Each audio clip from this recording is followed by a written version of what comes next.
Good morning everyone. Last term पर हम लोगों ने नया टॉपिक स्टार्ट किया था, मैग्नेटिक इफेक्ट्स ऑफ करंट। और मैं ये एज्यूम कर रहा हूँ कि बहुत से लोगों ने इसको एचसीवी से एक बार स्टार्टिंग का जो पोर्शन था मैग्नेटिक इफेक्ट्स ऑफ करंट का, Biot Savart law, force on charge particle in magnetic field, ये वाला पोर्शन रीड करने की थोड़ी बहुत कोशिश करी होगी। एम्पियर सर्किटल लॉ और ये सब चीज़ें, बहुत सारी चीज़ें ऐसी होगी जो आपको 50-60% क्लैरिटी के साथ, मेरे ख्याल से फर्स्ट टाइम रीड करते हैं तो 50-60% क्लैरिटी हमें मिल जाती है। राइट। चलिए, अब उस अंडरस्टैंडिंग को फर्दर हम रीइंफोर्स करेंगे। तो लास्ट टर्न पर हम बात कर रहे थे force on a moving charge in magnetic field. तो हमने देखा था किस तरह से मैग्नेटिक फील्ड किसी मूविंग चार्ज पार्टिकल पर फोर्स अप्लाई करती है, और इसका इन जनरल हमने एक्सप्रेशन देखा था वेक्टर फॉर्म में। फोर्स का एक्सप्रेशन था क्यू वी क्रॉस बी। फिर इसमें हमने कुछ स्पेशल केसेस डिस्कस करे थे। फर्स्ट स्पेशल केस था कि अगर चार्ज रेस्ट पर होता है, मैग्नेटिक फील्ड कोई फोर्स अप्लाई नहीं करती है, अनलाइक इलेक्ट्रिक फील्ड जो कि रेस्ट पे प्रेजेंट चार्ज पर भी फोर्स अप्लाई कर सकती है। Magnetic field will not exert any force on a charge particle at rest. दूसरा केस देखा था इफ वेलोसिटी इज पैरेलल और एंटी पैरेलल, उस केस में भी फोर्स जीरो होगा। मैक्सिमम कब होगा? मैक्सिमम वाला केस हमने डिस्कस किया था for an angle of 90 degree force experienced by charge particle will be maximum possible. फिर यहाँ से हमने वन टेस्ला डिफाइन किया था, यूनिट ऑफ मैग्नेटिक फील्ड। और इसके बाद हमने ये बताया था कि इस फॉर्मूले के अंदर जब अभी हम क्वेश्चंस करेंगे, ध्यान रखना है चार्ज को प्रॉपर साइन के साथ सब्सटीट्यूट करना है। चलिए, ये सब कुछ तो कवर हो गया था। मैंने आप लोगों को वेक्टर्स रिवाइज करने के लिए भी कहा था, और सिंपल सा रीजन बस इतना सा ही है कि देखो, डायरेक्शन निकालनी है, तो उसका मतलब वी क्रॉस बी की डायरेक्शन निकालनी है। इन शॉर्ट, आपको दो वेक्टर से क्रॉस प्रोडक्ट की डायरेक्शन निकालते आना चाहिए। दो वेक्टर का क्रॉस प्रोडक्ट लेते आना चाहिए। कैसे लेते हैं और उसकी डायरेक्शन कैसे फाइंड करते हैं? तो यहाँ पर क्रॉस प्रोडक्ट की डायरेक्शन फाइंड करने के लिए मेरे पास तीन मेथड्स अवेलेबल हैं। मैं आज उन्हीं मेथड्स की बात करूंगा। Method number one, force find करने के लिए, direction direction of force find करने के लिए मेथड नंबर वन होगा आपका, हमारा, हम सबका favourite method, right hand thumb rule. सबको पता है राइट हैंड थंब रूल में डायरेक्शन कैसे फाइंड करते हैं। वैसे भी जनरल सबको पता है कि दो वेक्टर्स का क्रॉस प्रोडक्ट, दो वेक्टर्स ए और बी का जो क्रॉस प्रोडक्ट होता है, वो उन दोनों को कंटेन करने वाले प्लेन के परपेंडिकुलर होता है। That is it is perpendicular to both A as well as B. सबको पता है वो ए और बी दोनों के म्यूचुअली परपेंडिकुलर होता है। ठीक है, that is perpendicular to the plane containing both A and B. और पता है राइट हैंड थंब रूल में हम क्या करते हैं? राइट हैंड के फिंगर्स को कहाँ एक्सटेंड करते हैं? ये देखो, ये राइट हैंड की फिंगर्स हैं, इनको कहाँ एक्सटेंड कर रहे हैं? Along the direction of first vector. First vector मतलब ए वेक्टर। कहाँ कर्ल करना है? कर्ल करना है towards B vector, from A to B, from first vector to second vector. ये फर्स्ट वेक्टर होगा, ये सेकंड वेक्टर है। From first to second curl करना है। कैसे एंगल से कर्ल करना है? Along the smallest angle. Smallest angle मतलब ये दो एंगल बनते हैं, देखो, पीछे वाला एंगल बड़ा है, आगे वाला एंगल छोटा है, तो along the smallest angle curl करना है। तो जो थंब की डायरेक्शन होगी, जब हम ए से बी कर्ल करेंगे, तो जो थंब की डायरेक्शन होगी, थंब की डायरेक्शन हमें क्या देगी? थंब की डायरेक्शन हमें देगी direction of A cross B. Right hand का जो थंब होगा वो हमें देगा ए क्रॉस बी की डायरेक्शन। सबको पता था इस बारे में? मैं एज्यूम कर रहा हूँ कोई भी स्टूडेंट ऐसा नहीं बैठा होगा हमारी इस क्लास में जिसे इसके बारे में नॉलेज ना हो। बस यूज करते भी आना चाहिए ना, नॉलेज होना अलग बात है, उसको यूज करते हुए क्वेश्चंस में आना चाहिए। डायरेक्शन फाइंड करने में कोई मिस्टेक नहीं होनी चाहिए, क्योंकि क्वेश्चन में 80% स्टूडेंट यही प्रॉब्लम फेस करते हैं कि वो डायरेक्शन नहीं निकाल पाते हैं।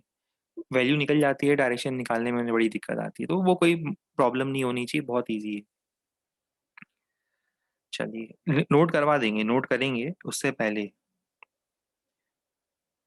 एक और रूल की बात कर लें, Fleming's left hand rule. Fleming's left hand rule में आपको करना क्या है? आपको याद है फोर्स, अभी हमने फॉर्मूला लिखा था क्यू वी क्रॉस बी।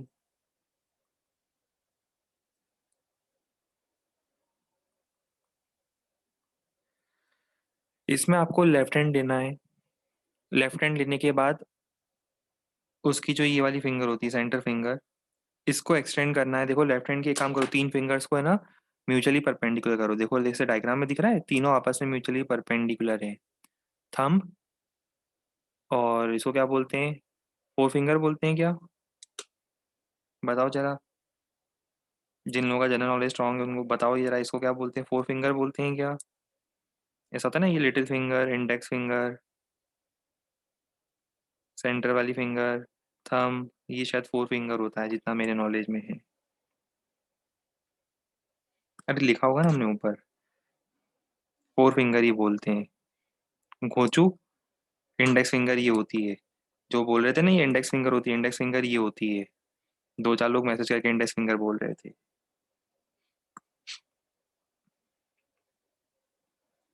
अब सुनो, F equal to Q V cross B में आपको फोर्स की डायरेक्शन निकालनी है। इसके लिए आप क्या करोगे? तीनों फिंगर्स को पहले तो म्यूचुअली परपेंडिकुलर रख दोगे। ये देखो तीनों फिंगर्स म्यूचुअली परपेंडिकुलर कर दी। ठीक, इसके बाद जो सेंटर वाली फिंगर है उसको वेलोसिटी वेक्टर के डायरेक्शन में स्ट्रेच करो। इसको वेलोसिटी के डायरेक्शन में स्ट्रेच करेंगे। फोर फिंगर को मैग्नेटिक फील्ड के डायरेक्शन में स्ट्रेच करेंगे। तो जो थंब की डायरेक्शन होगी वो हमें एफ की डायरेक्शन देगी। कभी भी हम किसी भी क्वेश्चन में ये यूज नहीं करने वाले। हम या तो right hand thumb rule use करेंगे या right hand palm rule use करेंगे। तो सवाल ये उठता है, सवाल ये उठता है कि फिर हम ये पढ़ क्यों रहे हैं, हम ये सीख क्यों रहे हैं? ये बोर्ड एग्जाम के लिए जरूरी है। मतलब वो लोग एक मार्क के स्टेटमेंट में पूछते थे कि Fleming's left hand rule state करो, तो आपको पता होना चाहिए कि फ्लेमिंग्स लेफ्ट हैंड रूल के अकॉर्डिंग तीनों फिंगर्स का ओरिएंटेशन क्या रिप्रेजेंट करता है, इसलिए हमने बताया। अच्छा, इंडेक्स ही बोलते हैं क्या? तो इंडेक्स बोलते होंगे, हमें क्या करना? हम थोड़ा ना कोई बायो के स्टूडेंट है हम सब। हम लोग को क्या करना है, इस फिंगर को क्या भी बोलते हैं। देखो एक काम करते हैं, इनको नंबर कर देते हैं, वन, टू, थ्री, फोर। ठीक है, ये चारों फिंगर्स की हमने नंबरिंग कर दी। अब ठीक है, कुछ लोगों का मैसेज आ रहा है हिंदी में तर्जनी बोलते हैं। अरे हमें क्या करना, उसको क्या बोलते हैं भूल जाओ उसको, है ना। आप तो वन टू थ्री फोर देखो। Finger number one magnetic field, finger number two velocity, और थंब जो है वो फोर्स की तरफ होगा, बस खत्म। ठीक है, एज सिंपल एज दैट। आओ हम बात बात करें राइट हैंड पाम रूल की। Right hand palm rule, again यहाँ पर आपको राइट हैंड यूज करना है। देखो राइट लेफ्ट राइट, हम किस ऑर्डर में पढ़ रहे हैं? देखो राइट, लेफ्ट, फिर right. Right hand palm rule में क्या करोगे? राइट हैंड लोगे, राइट हैंड के थंब को वेलोसिटी के डायरेक्शन में एक्सटेंड करना। कहाँ एक्सटेंड करना? वेलोसिटी के डायरेक्शन में। और फिंगर्स को फील्ड के डायरेक्शन में। मैं फिर से रिपीट करूंगा, राइट हैंड का थंब वेलोसिटी के डायरेक्शन में, फिंगर्स फील्ड के डायरेक्शन में। तो पाम जिस डायरेक्शन में फेस करेगा, समझते हो पाम किस डायरेक्शन में फेस कर रहा है, वो डायरेक्शन होगी फोर्स की डायरेक्शन। जैसे एग्जांपल, मैं डायग्राम बनाता हूँ, देखो मैं सिखाऊंगा आपको। सपोज, सपोज कि वी इस डायरेक्शन में है, मान लो वी इस डायरेक्शन में है, और फील्ड थी ऊपर, फील्ड ऊपर थी, और पार्टिकल को मैंने वी वेलोसिटी से यहाँ थ्रो कर दिया। तो क्या करना है? हमें लेना है राइट हैंड। राइट हैंड के थंब को कहाँ एक्सटेंड करना है बताओ? राइट हैंड के थंब को एक्सटेंड करना है वी के डायरेक्शन में। और बची हुई फिंगर्स को कहाँ एक्सटेंड करना है? बी के डायरेक्शन में। तो जिस डायरेक्शन में पाम फेस करेगा, पाम फेस समझते हो? पाम मतलब ये जो पाम होता है वो किस डायरेक्शन में फेस कर रहा है? वो फेस कर रहा है बाहर की तरफ। बाहर की तरफ मतलब आउट ऑफ द स्क्रीन। अब आप इमेजिन करो स्क्रीन से बाहर की तरफ आएगा। स्क्रीन से बाहर की तरफ मतलब आप स्क्रीन पर देख रहे हो, वीडियो देख रहे हो, आपसे बाहर की तरफ, स्क्रीन से बाहर की तरफ। इसको मैं 3D में बना सकता हूँ क्या? 3D में मैं कुछ ऐसा बनाऊंगा, मतलब ये आउट ऑफ द प्लेन है, जो कि बन नहीं पाएगा 3D में ऑब्वियसली कभी भी, आउट ऑफ द प्लेन। हमारा प्रिफर्ड मेथड 1 होगा। कुछ लोगों को मेथड नंबर 3 भी पसंद आता है क्योंकि ये भी इजी होता है। तो 1 और 3 में से कोई एक मेथड लगाएंगे हम।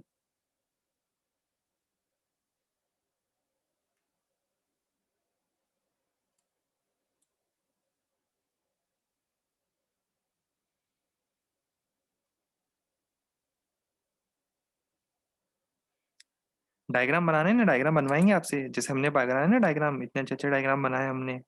ये भी हमने एनिमेशन बनाया था। ऐसा मत सोचना कि हमने गूगल से उठाया और चिपका दिया यहाँ पर, नहीं। ये एनिमेशन भी हमने बनाया था, और ये अभी आपके सामने भी बना के बताया, देखो।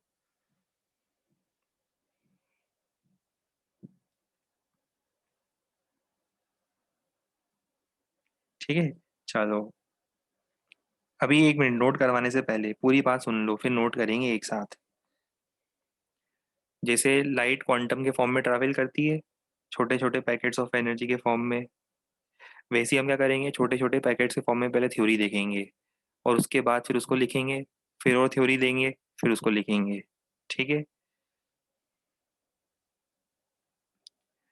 अब आगे की स्टोरी सुनो। सुनो नहीं, पढ़ो, खुद से पढ़ो और खुद से समझो और हाँ बोल दो। ये हम नहीं समझाएंगे।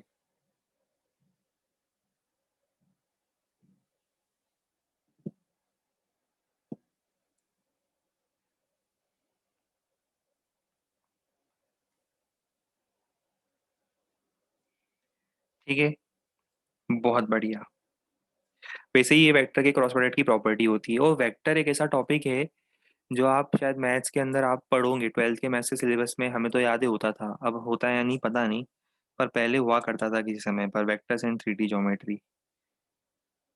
तो वो आप पढ़ोगे।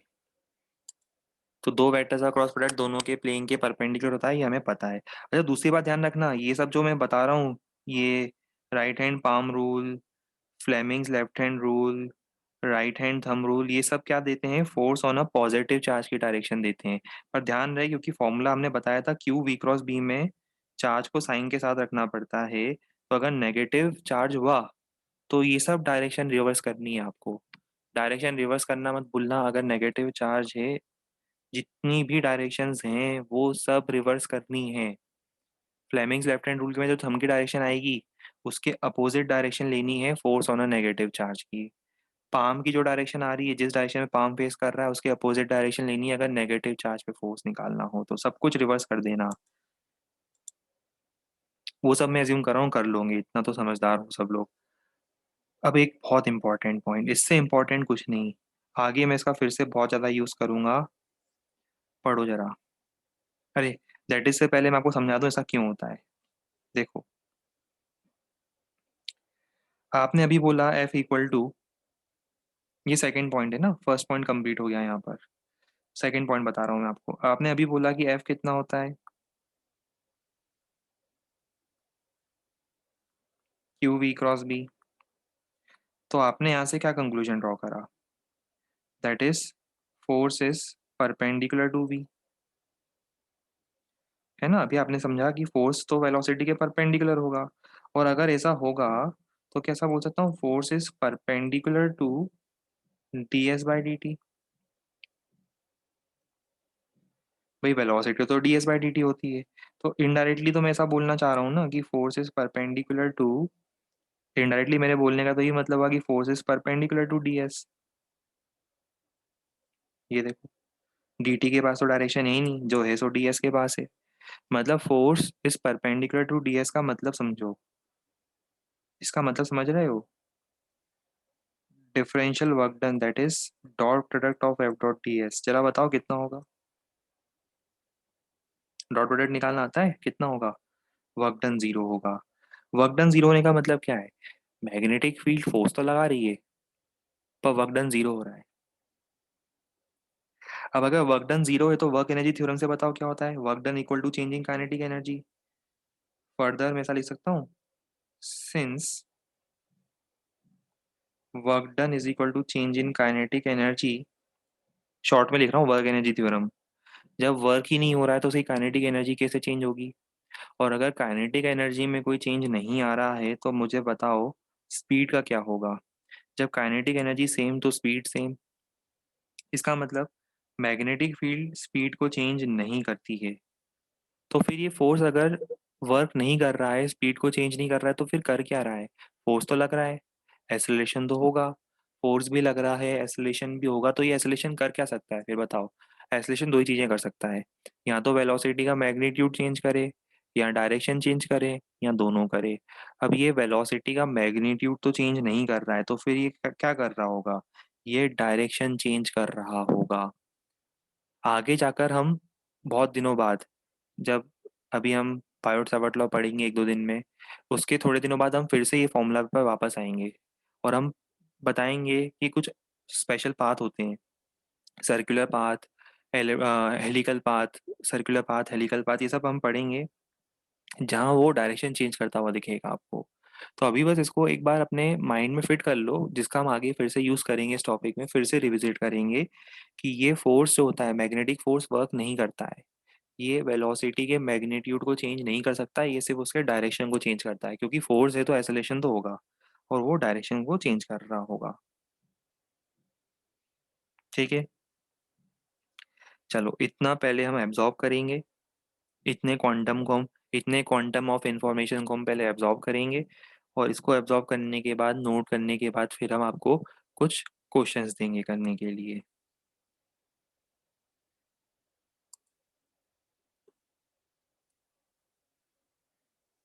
100 सेकेंड्स देंगे हर एक मेथड को लिखने के लिए, 100 सेकेंड में जितना लिख पाओ, जितने डायग्राम बना पाओ, जितना लिख पाओ उतना अच्छा। वैसे ये डायग्राम बना लो तो अच्छा है, 100 सेकेंड के अंदर नहीं बना पाओ तो कोई दिक्कत नहीं, पर टाइम मिलेगा 100 सेकेंड्स।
लिख लिया फर्स्ट मेथड।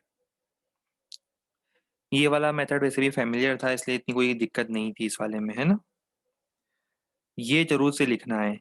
जैसे अब ऑब्जेक्टिव पेपर भी होता है तो वो आपसे बोल सकते हैं कि फ्लेमिंग्स लेफ्ट हैंड रूल में फिंगर्स का ऑर्डर क्या होगा, तो वो तीन नाम दे देंगे और तीनों का ऑर्डर बता देंगे कि ये इसको रिप्रेजेंट करता है, वो उसको रिप्रेजेंट करता है, आइदर इन सिंगल चॉइस और मल्टीपल चॉइस। तो आपको ये सब पता होना चाहिए इन्फॉर्मेशन, इसीलिए हम ये पढ़ रहे थे, वरना यूज तो बिल्कुल नहीं करेंगे।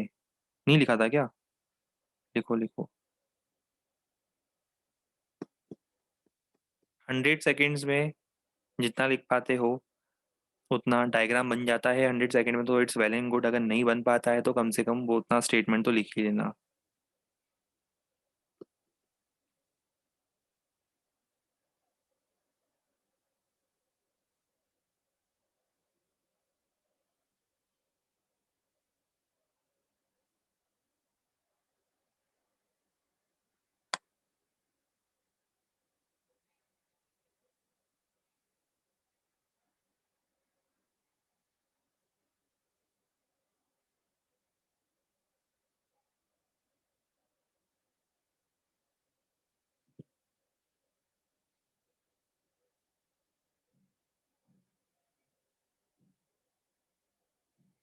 अब आ जाओ फ्लेमिंग्स लेफ्ट हैंड रूल पर।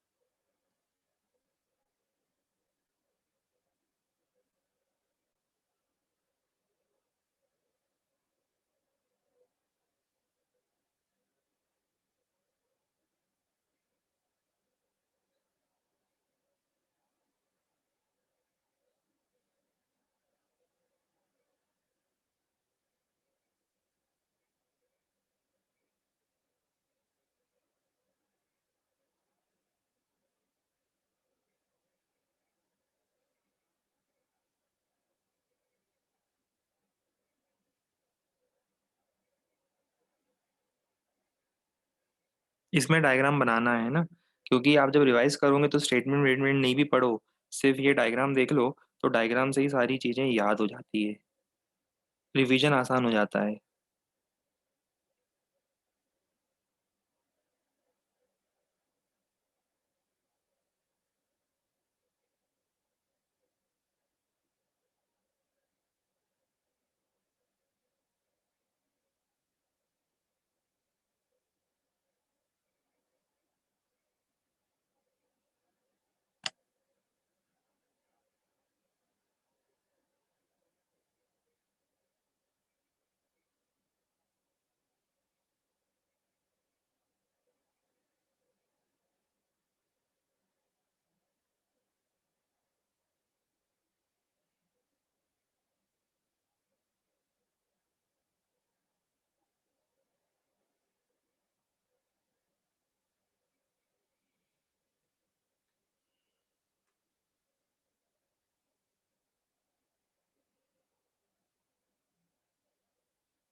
ठीक है, देखो यहाँ पे भी मैंने लिखा होगा वैसे पॉजिटिव चार्ज के लिए ये लिखा है force on a positive charge, तो इसको हाईलाइट करना तो आपको याद रहेगा, गलतियां कई बार होती है ना। फोर्स ऑन अ चार्ज लिख देते हो, force on a positive charge, तो ये पॉजिटिव चार्ज पे फोर्स की हमें डायरेक्शन दे रहा है। कर लिया नोट, हम आगे बढ़ रहे हैं। और पहले फोटो लेना है फिर नोट करते जाना है, ठीक है, तो उससे किसी का मिस नहीं होगा।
इसके डायग्राम को बनाने की तैयारी भी कर लेना।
कौन सा डायग्राम रह गया भाई आपका?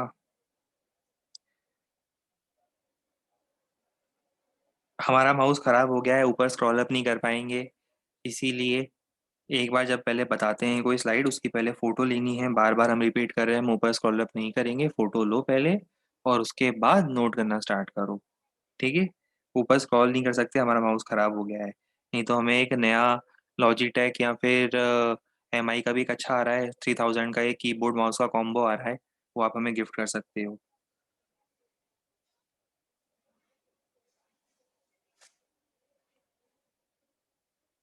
वायरलेस वाला माउस कीबोर्ड का सेट गिफ्ट कर सकते हो। अब ये पॉइंट इंपॉर्टेंट है जो हम लिख रहे हैं कि वर्क डन इज जीरो, क्योंकि बहुत सारे क्वेश्चंस में हम लोग ये वाला पॉइंट यूज करेंगे। तो हमेशा हमेशा हमारे माइंड में क्वेश्चन सॉल्व करने के लिए ये एक सेकेंडरी पॉइंट हमेशा माइंड में होना चाहिए कि वर्क डन हमेशा उसका जीरो होगा, काइनेटिक एनर्जी चेंज नहीं होगी। ये इंपॉर्टेंट पॉइंट है।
कर लिया नोट?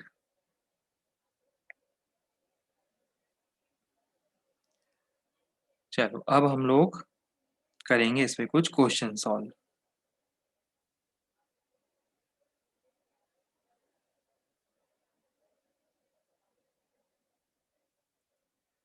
Question number 1।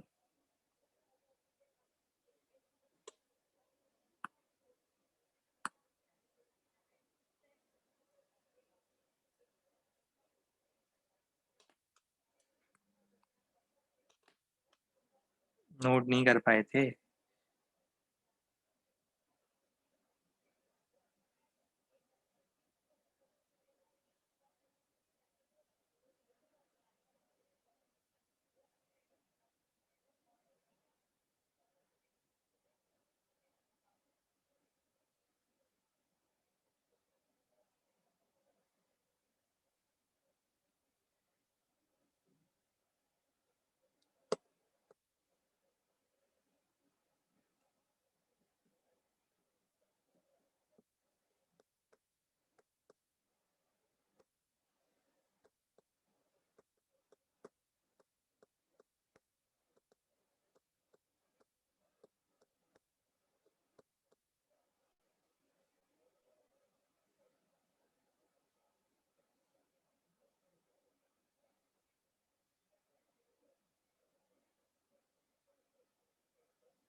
लाओ हम ही सॉल्व करके बताते हैं।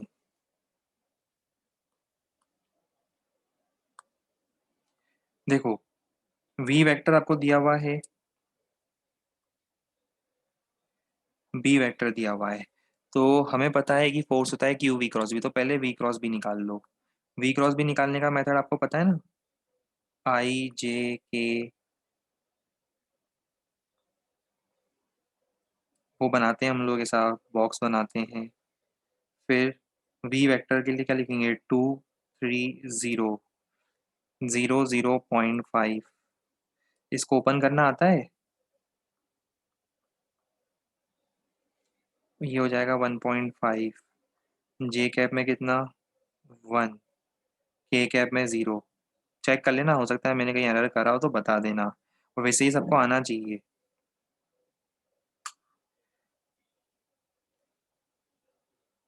चेक करो सही करा है क्या मैंने।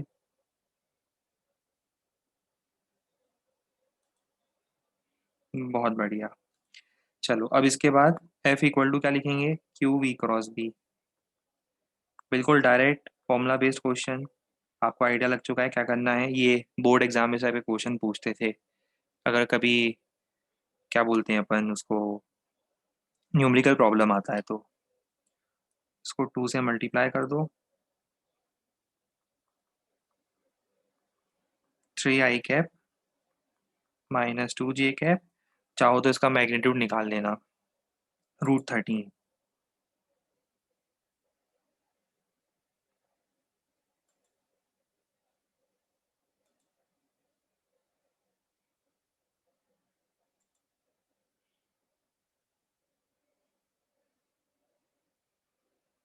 हाँ, इस टाइप के क्वेश्चन मैं बता दूं आपको, एचसीवी में 5 6 क्वेश्चन लाइन से इसी फॉर्मेट पे जो अभी अपन कर रहे हैं, 6 7 क्वेश्चन लाइन से मिलेंगे। तो लगे या तो आज के आज ही देख कर लेना, वो F equal to Q V वाले फॉर्मूले पे डायरेक्ट क्वेश्चन दिख जाएंगे आपको, 5 6 इस टाइप के जो मैं करवा रहा हूँ अभी एक्सरसाइज में। प्रैक्टिस हो जाएगी घर पर आज इसी की।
चलो देखें सॉल्व करके,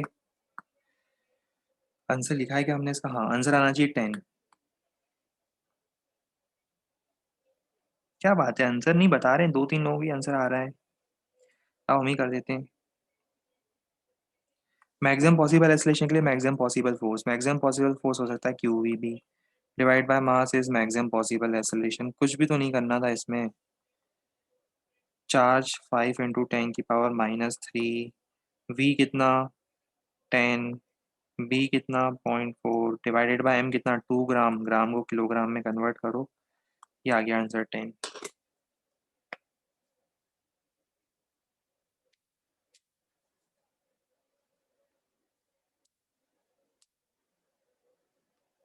ठीक है।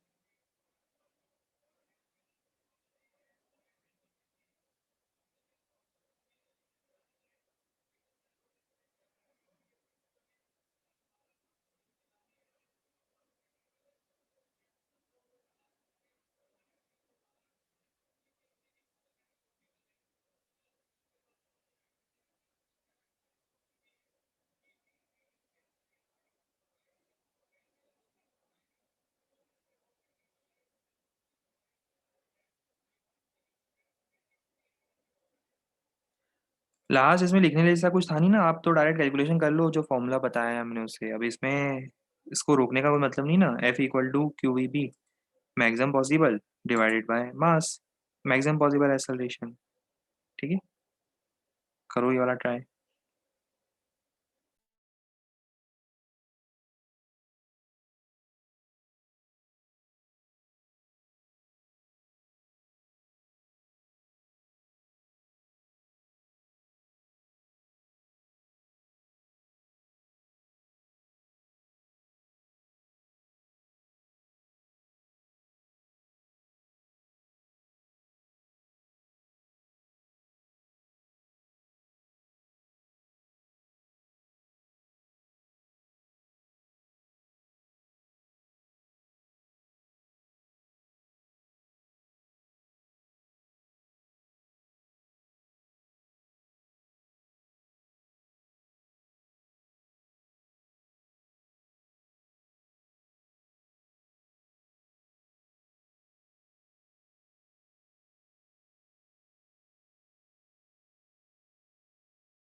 F=QVB, क्योंकि 90 डिग्री पे प्रोजेक्ट करा है तो साइन थीटा कितना हो जाएगा, 1 हो जाएगा। और एक्सेलरेशन क्या होता है, डिवाइड बाय मास। अच्छा बताओ, चार्ज बाय मास को क्या बोलते हैं, स्पेसिफिक चार्ज। तो ये हो जाएगा स्पेसिफिक चार्ज। स्पेसिफिक चार्ज दिया है, वेलोसिटी दी है, मैग्नेटिक फील्ड दी है, आंसर आ जाएगा आपका 1.2।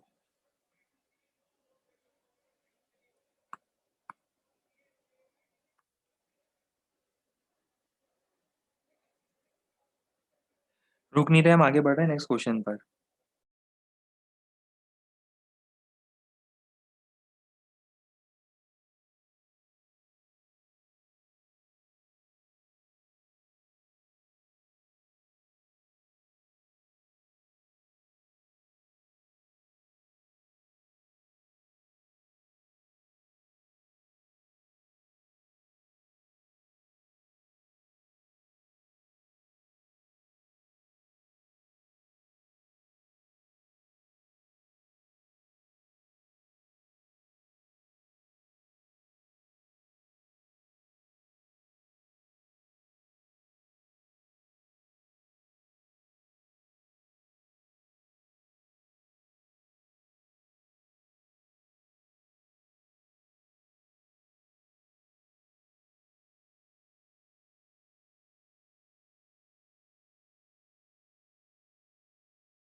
लाओ हम सॉल्व करके बताएं इसे।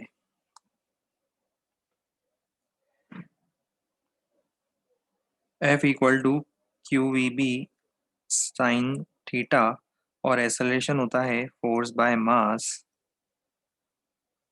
बस इतनी हेल्प कर देता हूँ मैं, देखो कितनी ज़्यादा हेल्प कर रहा हूँ। अल्फा पार्टिकल का चार्ज लिख के बता देता हूँ।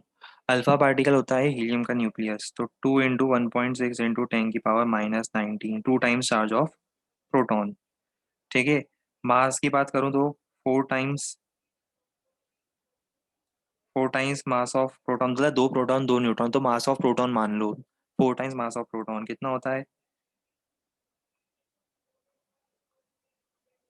1.66 या 1.67 लिख दो, × 10⁻⁻27 kg। पता है सबको ये सब चीज़ें। और थीटा की वैल्यू 37 डिग्री, तो साइन थीटा कितना? 3/5। बस आगे हेल्प नहीं करूँगा मैं। वैल्यूज रखनी है, कैलकुलेशन पार्ट है, कैलकुलेट करना है। जो भी रिजल्ट आएगा वो फाइनल रिजल्ट आएगा। सबका आंसर सही आ रहा है, किसी का भी आंसर गलत नहीं आ रहा है। जिसका जो भी आंसर आ रहा है वो सबका आंसर सही आ रहा है।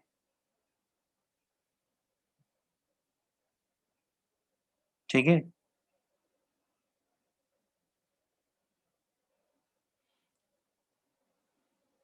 कुछ लोगों का मैसेज क्या था? अल्फा पार्टिकल पे चार्ज 4 × 1.6 × 10⁻⁻18।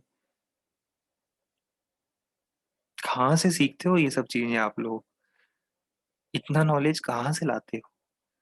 कहाँ से आता है इतना नॉलेज आप लोगों के पास?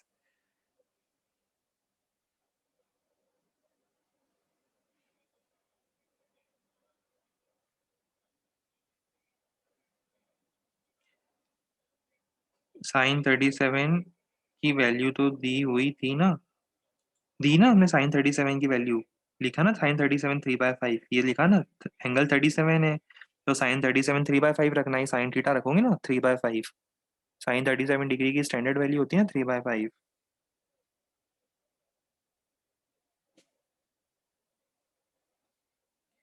वैसे ये क्वेश्चन आपको एचसीबी में मिलेगा। जब एचसीबी सॉल्व करोगे आपको ये क्वेश्चन उसमें मिलेगा एक्सरसाइज में।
बहुत देर से वेट कर रहा हूँ पर किसी का आंसर नहीं आ रहा है, तो हमें ही सॉल्व करना पड़ेगा।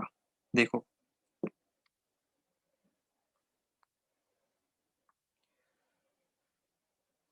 आपको बी दिया है और ए दिया है, आपसे पूछा है एक्स की वैल्यू क्या होगी, ये कुछ अननोन टर्म है, ठीक है। सिंपल सी बात है, देखो force is equal to Q V cross B, तो ये तो फॉर्मूला होता है। तो यहां से क्या मैं ऐसा बोल सकता हूँ कि force is perpendicular to B, वही क्रॉस प्रोडक्ट की प्रॉपर्टी। और जिस डायरेक्शन में फोर्स होता है उसी डायरेक्शन में एक्सेलरेशन होता है, क्योंकि force and since F equal to M into A, and since F equal to M into A, तो फोर्स और एक्सेलरेशन की तो सेम डायरेक्शन होती है। अब अगर फोर्स परपेंडिकुलर है मैग्नेटिक फील्ड के, इसका मतलब क्या है, इसका मतलब एक्सेलरेशन भी परपेंडिकुलर होगा मैग्नेटिक फील्ड के। और अगर ऐसा होगा तो ए डॉट बी कितना होगा, जीरो, डॉट प्रोडक्ट जीरो होना चाहिए। ए डॉट बी जीरो करो, इन दोनों वेक्टर का डॉट प्रोडक्ट निकालना आता है, आपको पता है ना। ए डॉट बी कैसे निकालेंगे, देखो ए वेक्टर कितना है, ए वेक्टर है एक्स आई कैप प्लस टू जे कैप, और बी वेक्टर कितना लिखा है मैंने, आई कैप माइनस जे कैप, और इसको मुझे डॉट प्रोडक्ट को जीरो करना था। तो ये हो जाएगा X into one plus two into minus one is equal to zero. पता है डॉट प्रोडक्ट निकालने का मेथड सबको ना, ठीक। X is equal to two, ये आंसर आना चाहिए था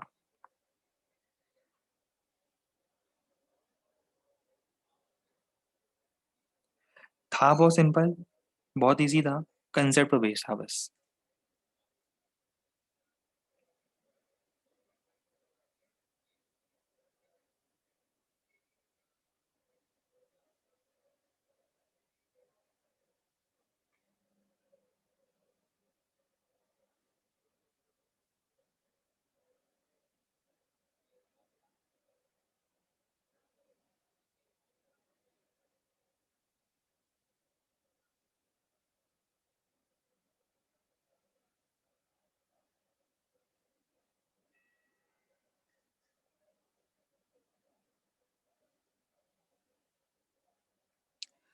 चलो अब आपको क्या करना है,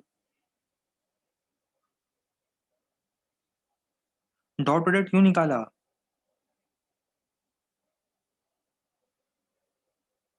डॉट प्रोडक्ट क्यों निकाला, बालक बबलू इसलिए बोला था 11th के वेक्टर्स रिवाइज करके आओ। जब दो वेक्टर्स परपेंडिकुलर होते हैं तो उनका डॉट प्रोडक्ट जीरो होता है, ये इनकी प्रॉपर्टीज होती है, ये इनकी प्रॉपर्टी होती है, जब दो वेक्टर्स परपेंडिकुलर होते हैं उनका डॉट प्रोडक्ट जीरो होता है, इसीलिए मैंने डॉट प्रोडक्ट निकाला। इसलिए बहुत ज़्यादा ज़रूरी है वेक्टर्स का नॉलेज होना। आओ अब हम एक क्वेश्चन और सॉल्व करें। देखो, मैंने आपको X Y Z coordinate system दे दिया, मैं देखना चाहता हूँ आप लोग राइट हैंड थंब रूल कितने अच्छे से लगा पाते हो। दिख रहा है आपको X Y Z coordinate system. चलो अब एक काम करते हैं, देखो जब भी हमें मैग्नेटिक फील्ड बनानी होगी पॉजिटिव एक्स में हम कैसे बनाएंगे, पॉजिटिव एक्स में मैग्नेटिक फील्ड बनानी होगी तो ऐसे बनाएंगे, ये देखो। इसका मतलब क्या है, ये मैग्नेटिक फील्ड कहाँ है डायग्राम में, ये मैग्नेटिक फील्ड कहाँ है, मैग्नेटिक फील्ड है पॉजिटिव एक्स में। पहले मैं थोड़ा सा थ्योरी बता दूं इसकी आपको, ये मैग्नेटिक फील्ड है, बी कहाँ पर है, पॉजिटिव एक्स की तरफ है ना, डायरेक्शन इसकी पॉजिटिव एक्स है। अगर मुझे मैग्नेटिक फील्ड पॉजिटिव एक्स की नेगेटिव एक्स में बनानी होगी तो मैं कैसे बनाऊंगा, ये क्या बता रहा है मुझे, ये बता रहा है कि मैग्नेटिक फील्ड की डायरेक्शन कहाँ है, बताओ। डायग्राम में अगर कभी ऐसा बना हुआ दिखता है तो उसका मतलब नेगेटिव एक्स में। वैसे ही पॉजिटिव वाई के लिए कैसे बनाएंगे और नेगेटिव वाई के लिए कैसे बनाएंगे,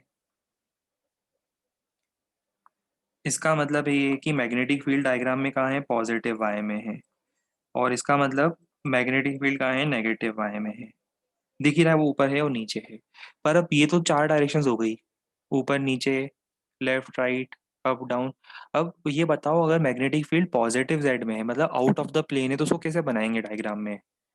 तो कन्वेंशन हम लोग आजकल यूज करते हैं वो ये होता है कि अगर magnetic field out of the plane है मतलब पॉजिटिव जेड में है तो उसको एक डॉट फॉलोड बाय सर्कल बनाते हैं। इसका मतलब क्या है, डॉट फॉलोड बाय सर्कल का मतलब क्या है, या सिंपली डॉट भी बनाते हैं, कई बार सिंपली डॉट बनाते हैं या डॉट फॉलोड बाय सर्कल। ये देखो इस तरह से बनाने का मतलब क्या हुआ, या फिर इस तरह से बनाया जाता है कई बार। इस तरह से बनाने का मतलब क्या हुआ बताओ? मैग्नेटिक फील्ड कहाँ है? Out of the plane.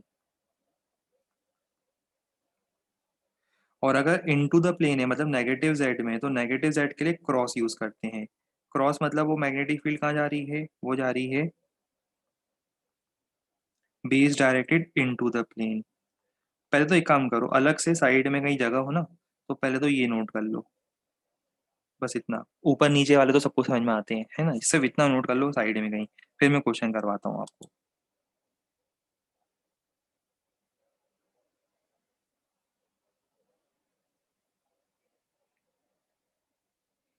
और जिन लोगों ने एच सी वी पढ़ी है, वो लोग पहले ही मैसेज कर चुके थे मुझे, उनको को समझ में आ चुका था ये पहले से ही। ऐसी ही पढ़ी होगी अगर स्टार्टिंग में मैग्नेटिज्म की, तो आपको ये सारी चीज़ें पता होगी। सब कुछ दिया हुआ है एचसीवी में। एचसीवी पढ़ के आते हो क्लास अटेंड करने, तो बहुत सारी हेल्प हमें मिल जाती है।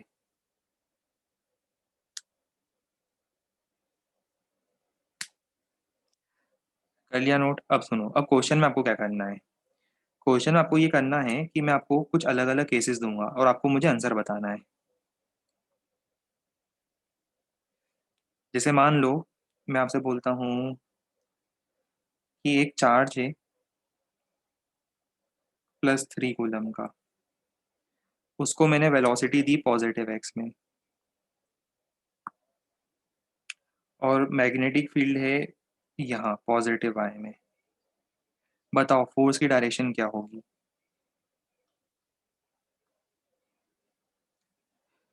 इसको नोट नहीं करना है, सिर्फ ऐसे आंसर बताना है, सिर्फ प्रैक्टिस के लिए दे रहा हूँ।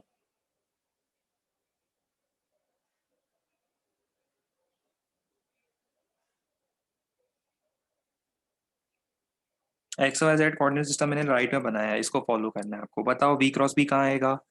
सबको डायरेक्शन निकालना आ गई। बी क्रॉस बी कहाँ आएगा? पॉजिटिव जेड की तरफ। और चार्ज पॉजिटिव है तो उसका मतलब फोर्स कहाँ लगेगा? और किसी को नोट करना तो कर सकता है ना, फोर्स लगेगा पॉजिटिव जेड। किसी को नोट करना है तो वो कर भी सकता है, नोट ऐसी बात नहीं है। अगर लग रहा है कि ये रिवीजन में हेल्पफुल होगा या आपको कन्फ्यूजन हो सकता है कभी, तो ये नोट कर लेना। फर्स्ट क्वेश्चन था ये, फर्स्ट पार्ट था, किसी को डाउट हो तो बता दो।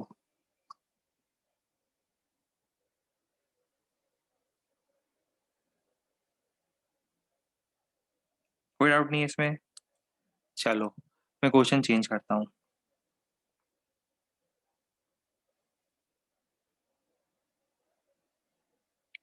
वेलोसिटी इधर है और मैग्नेटिक फील्ड इधर है,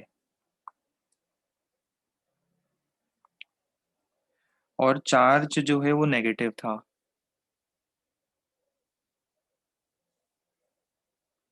बताओ।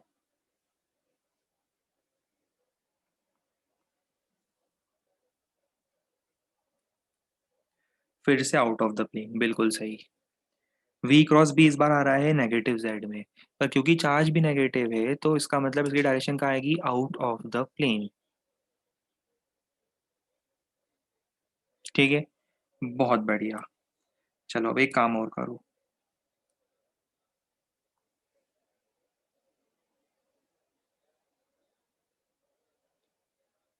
ये वाला करके बताओ।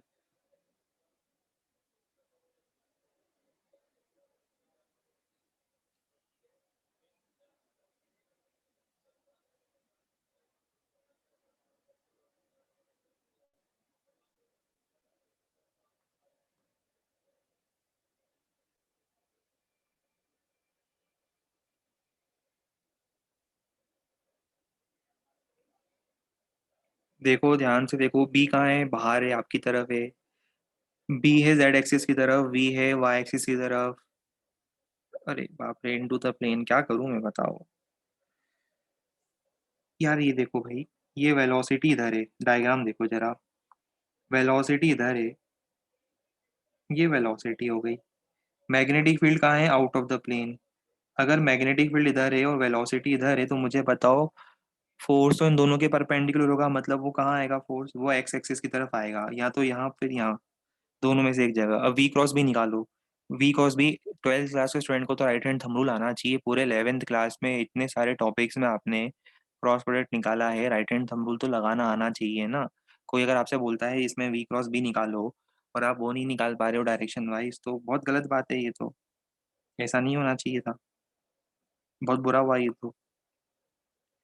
और क्योंकि चार्ज पॉजिटिव है तो जो डायरेक्शन आपने निकाली है वहीं पर आंसर आएगा। सिंस चार्ज इज पॉजिटिव तो आपका आंसर उसी डायरेक्शन में आएगा, पॉजिटिव एक्स।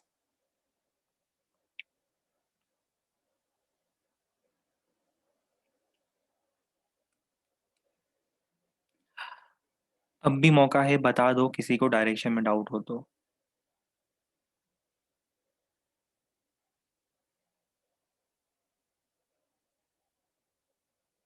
अभी भी डाउट है? बताओ बताओ क्या डाउट है, हम हेल्प करेंगे।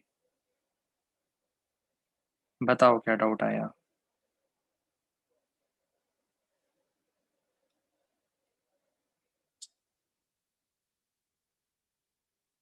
डायरेक्शन निकालना नहीं आ रहा है, इसके लिए तो आप 11th क्लास के नोट्स रिवाइज करो एक बार।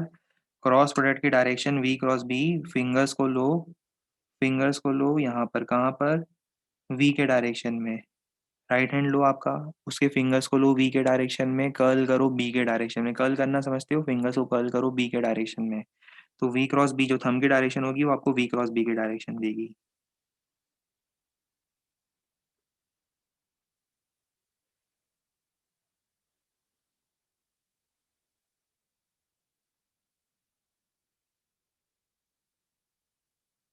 नेगेटिव एक्स होना चाहिए? अच्छा, कैसे होना चाहिए भाई नेगेटिव एक्स? वी पे फिंगर्स रखो, राइट हैंड लो पहले, तो लेफ्ट हैंड मत लो, है ना। पहले तो राइट हैंड लो, राइट हैंड लो।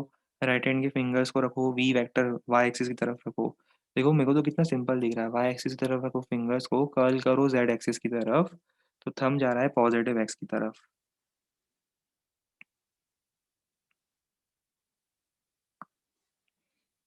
बहुत बढ़िया, हो गया क्लियर, गुड। आओ अब हम दूसरे पोर्शन की बात करें। अभी सुनो ध्यान से, ये एक इंडिपेंडेंट पोर्शन था जो हमने कवर अप करा। अभी तक हमने फोर्स ऑन अ चार्ज की बात करी। इसको हम फिर से रिविजिट करेंगे 4-5 दिनों बाद, जब हम बात करेंगे कि what are the different paths followed by a particle in magnetic field, circular path, helical path, वो सब डिस्कस होगा, तब हम इसको फिर से रिविजिट करेंगे। पर अभी आप ये मान के चलो एक पोर्शन अभी इंडिपेंडेंट पोर्शन कंप्लीट हुआ। ये एक इंडिपेंडेंट पोर्शन है, ये कंप्लीट हुआ। अब आज हम बात करेंगे नए पोर्शन की, जो कि होता है पावर्ड सावर्ट लॉ। जो कि क्या करता है, किसी भी करंट कैरिंग वायर के कारण मैग्नेटिक फील्ड फाइंड करने के लिए यूज किया जाता है। किस लिए यूज करते हैं बताओ। अच्छा ये पढ़ा है आप लोगों ने कभी? डाउट है, डाउट है, बताओ बताओ क्या डाउट है, रुको रुको, होल्ड ऑन होल्ड ऑन, किसी को डाउट आ गया, बताओ ही क्या डाउट है।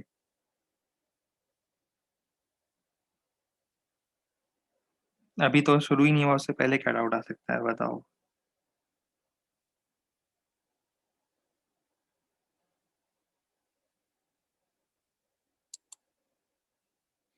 फ्लेमिंग्स लेफ्ट हैंड रूल है ना, बिल्कुल है, फ्लेमिंग्स लेफ्ट हैंड रूल भी है। तो राइट हैंड यूज क्यों किया? हे भगवान। बताओ भाई, आप लोग बताओ।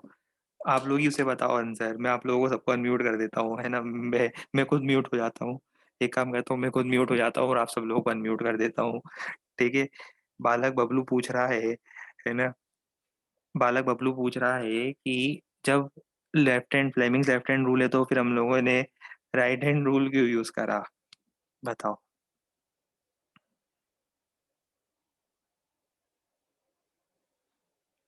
कैसे बताएं अब उसको, बताओ। भैया अगर आपको Fleming left hand rule use करना है तो आप लेफ्ट हैंड रूल यूज करो, पर फ्लेमिंग का यूज करो। अगर right hand thumb rule use करना है तो आप right hand thumb rule use करो। हम लोग यूज करेंगे राइट हैंड थंब रूल। इतनी सिंपल चीज को, इतनी सिंपल चीज को इतना कॉम्प्लिकेटेड क्यों बना रहे हो? राइट हैंड थंब रूल आपने कभी 11th क्लास में यूज नहीं करा? टॉक की डायरेक्शन नहीं निकाली आपने कभी? 11th क्लास में पढ़ा था आपने? सर्कुलर मोशन पढ़ा था कभी आपने 11th क्लास में? V equal to R omega को वेक्टर फॉर्म में कभी लिखा था आपने?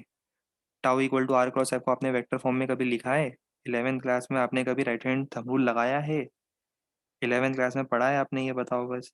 अगर पढ़ा है तो डेफिनेटली आपको राइट हैंड थंब रूल लगाना आता है, राइट।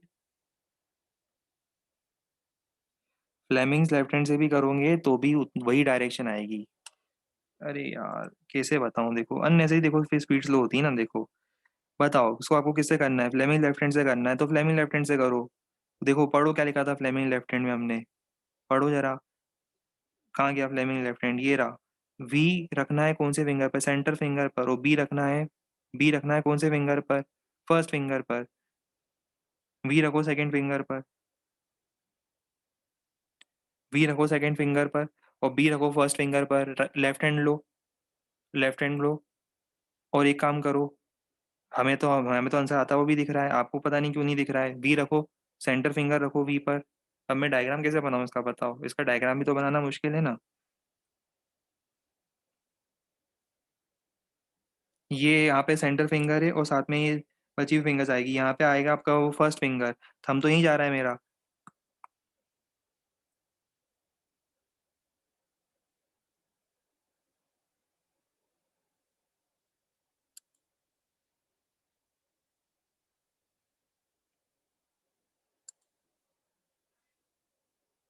आ गया समझ में, अरे वाह। और इसीलिए देखो हम बता रहे हैं कि फ्लेमिंग्स लेफ्ट हैंड रूल आपको वैसे भी यूज नहीं करना है। हम सिर्फ कब यूज करेंगे फ्लेमिंग्स लेफ्ट हैंड रूल, बताओ। जब सिर्फ अगर बोर्ड एग्जाम में पूछा जाएगा तभी हम लोग यूज करेंगे, अदरवाइज हम हमेशा हमेशा क्या प्रेफर करेंगे, बताओ। जो आपने 11 में पढ़ा था राइट हैंड थंब रूल को ही प्रेफर किया जाएगा, वो हमारा मेथड ऑफ प्रेफरेंस होगा, राइट हैंड थंब रूल। अभी जैसे बायोट सावर्ट लॉ पढ़ रहे हैं, बायोट सावर्ट लॉ में भी डायरेक्शन निकालनी पड़ेगी। तो बायोट सावर्ट लॉ में भी जब आपको डायरेक्शन निकालनी पड़ेगी तो आप क्या यूज करोगे, बायोट सावर्ट लॉ में भी डायरेक्शन निकालने के लिए आप यूज करोगे right hand thumb rule.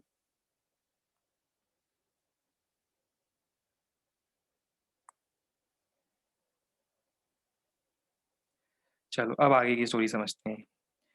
Biot Savart law basically क्या करता है, बायोट सावर्ट लॉ के हेल्प से हम किसी भी करंट कैरिंग वायर के कारण क्या कर सकते हैं, किसी भी करंट कैरिंग वायर के कारण मैग्नेटिक फील्ड फाइंड कर सकते हैं। तो Biot Savart law is use to find magnetic field generated by a current carrying wire at any general point. तो ध्यान से सुनो हम क्या कर रहे हैं।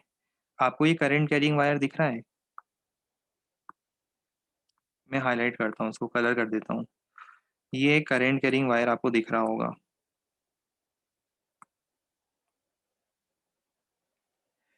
ये देखो ये करंट कैरिंग वायर है। करंट कैरिंग वायर में मैं एक डिफरेंशियल एलिमेंट ले रहा हूँ। डिफरेंशियल एलिमेंट दिख रहा है आपको, ये छोटा सा लेंथ, ये छोटा सा पोर्शन ले रहा हूँ, देखो उसको मैं कलर कर देता हूँ। ये छोटा सा पोर्शन है, अब आप सिर्फ इस छोटे से पोर्शन को देखो, बाकी सब भूल जाओ। सिर्फ वो छोटे से पोर्शन को देखो। वो छोटा पोर्शन क्या कर रहा होगा, वो छोटा सा पोर्शन हर पॉइंट पर मैग्नेटिक फील्ड बना रहा होगा, खुद की मैग्नेटिक फील्ड बना रहा होगा हर पॉइंट पर, राइट। तो सिर्फ उस ब्लू वाले पोर्शन के कारण किसी पॉइंट पी पर, ये पॉइंट पी दिख रहा है आपको, एक पॉइंट है पॉइंट पी, जो कि उस ब्लू वाले डिफरेंशियल एलिमेंट से कितने पोजीशन वेक्टर पर है, आर पोजीशन वेक्टर पर है। पोजीशन वेक्टर समझ में आता है सबको। पोजीशन वेक्टर का मतलब क्या होता है, vector joining differential element to that particular point, वो उस पॉइंट का पोजीशन वेक्टर होगा। तो यहाँ पे आर वेक्टर क्या है, R vector is the position vector of point जहां पर मैं फील्ड फाइंड करना चाहता हूँ। आर वेक्टर क्या है, पोजीशन वेक्टर ऑफ पॉइंट जहां पर मैं फील्ड फाइंड करना चाहता हूँ। और ये फील्ड बनाई किसने है, ये फील्ड सिर्फ हम उस डिफरेंशियल एलिमेंट की देख रहे हैं अभी, सिर्फ इस डिफरेंशियल एलिमेंट की फील्ड देख रहे हैं आर वेक्टर वाले पॉइंट पर। तो आपको क्या करना पड़ेगा, आपको ये फील्ड फाइंड करने के लिए एक फॉर्मूला यूज करना पड़ेगा। dB vector is the field generated at point P due to differential element shown. It is equal to mu naught I by 4 pi. पहली बात तो mu naught I by 4 pi में म्यू नॉट बाय 4 पाई क्या है, ये constant है जो हम अभी आगे पढ़ेंगे। इसलिए अभी हम पूछना मत कि ये म्यू नॉट क्या है, जैसे याद है आपको एप्सिलॉन नॉट होता था वहां पर, जैसे एप्सिलॉन नॉट होता था वैसे ही यहाँ पे क्या आता है, म्यू नॉट आता है। Mu naught I by 4 pi, I क्या है, करेंट है। आई क्या है, current in the wire. I होगा current in the wire. DL vector cross R vector में डीएल वेक्टर क्या है बताओ, DL vector is the vector या length vector of this differential element. ये दिख रहा है, डिफरेंशियल एलिमेंट की जो लेंथ है उसके डायरेक्शन में वेक्टर है। डी एल वेक्टर क्या है? D L vector is the differential vector along the length. जो आपने डिफरेंशियल एलिमेंट लिया है उसकी लेंथ के अलोंग वाला वेक्टर है। और आर वेक्टर क्या है? जहाँ पे आप मैग्नेटिक फील्ड निकालना चाह रहे हो। मैं इसको एक काम करता हूँ, एक अच्छे से डायग्राम से एक्सप्लेन करता हूँ। देखो, सपोज एक छोटा सा करंट कैरिंग एलिमेंट लेता हूँ। ये देखो, रेड कलर में एक छोटा सा करंट कैरिंग एलिमेंट है, दिख रहा है? जरा सा एलिमेंट है। इसमें करंट जा रहा है ऊपर। करंट कहाँ जा रहा है? करंट जा रहा है इसमें ऊपर के डायरेक्शन में। तो इसका डीएल वेक्टर क्या होगा? ये इसका डीएल वेक्टर होगा। और इस ये खुद मैग्नेटिक फील्ड बनाएगा। इसके कारण आपको मैग्नेटिक फील्ड कहाँ फाइंड करनी है? मान लो इस पॉइंट पे फाइंड करनी है। तो कैसे फाइंड करोगे? ये तो डीएल वेक्टर हो गया। दूसरा वेक्टर आप बनाओगे position vector, R vector. R vector समझ में आ रहा है? ये आर वेक्टर है। तो आपकी मैग्नेटिक फील्ड का आंसर क्या होगा? आपकी मैग्नेटिक फील्ड का आंसर होगा DL vector cross R vector divided by R cube into mu naught I by 4 पाई।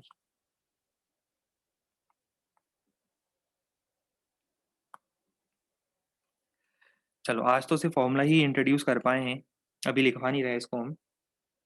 इसको हम फिर से एक और बार एक्सप्लेन करेंगे नेक्स्ट टर्म पर। आज एक बार याद हो गया, 70-75% याद हो गया। 25% बचा हुआ हम अगले टर्न पे फिर से आपको याद कराएंगे। तब हम लोग डिटेल में म्यू नॉट का मीनिंग बताएंगे, और बायोट सावर्ट लॉ से रिलेटेड और भी बहुत सारे पॉइंट्स मुझे बताने हैं। क्योंकि जैसे इसको करंट एलिमेंट बोलते हैं, जो छोटा सा एलिमेंट लिया उसको करंट एलिमेंट बोलते हैं, वो वेक्टर क्वांटिटी होती है। और इनसे रिलेटेड सारी चीज़ें और इसके ऊपर एक क्वेश्चन, ये सब हम करवाएंगे। बट एक प्री रिक्वेस्ट है भाई। प्री रिक्वेस्ट क्या है? प्री रिक्वेस्ट ये है कि आप कल आने से पहले, क्लास में आने से पहले, दो चीज़ें, एक तो वेक्टर्स रिवाइज करके आओगे जिन लोगों ने रिवाइज नहीं करा है, और दूसरा बायोट सावर्ट लॉ की रीडिंग लेकर आओगे। एचसीवी से बायोट सावर्ट लॉ की एक बार रीडिंग लेकर आओगे, आपको भी बहुत अच्छा लगेगा और हमें और ज़्यादा अच्छा लगेगा। ये दो चीज़ें आपको करनी है। अच्छा, दूसरे अनाउंसमेंट भी करते हैं। आज शाम को अपन मिलने वाले हैं डाउट क्लास के लिए, याद है ना? तो शायद हमारी 5:15 तक क्लास होगी, तो हम लोग 5:15 के आसपास स्टार्ट करेंगे ना। 5:15 5:20 के आसपास स्टार्ट करेंगे। 5:15 5:20 का टाइमिंग होगा स्टार्ट करने का। और लिंक हम पोस्ट कर देंगे, डाउट क्लास की लिंक हम पोस्ट कर देंगे 5:10 5:05 के आसपास हम पोस्ट कर देंगे, ठीक है? 5:15 के आसपास हम लोग स्टार्ट करेंगे, ठीक है? 5:15 5:20 के आसपास। चलो, तो फिर हम लोग आगे कंटिन्यू करते हैं नेक्स्ट टर्न पर बायोट सावर्ट लॉ के साथ। Good bye and take care.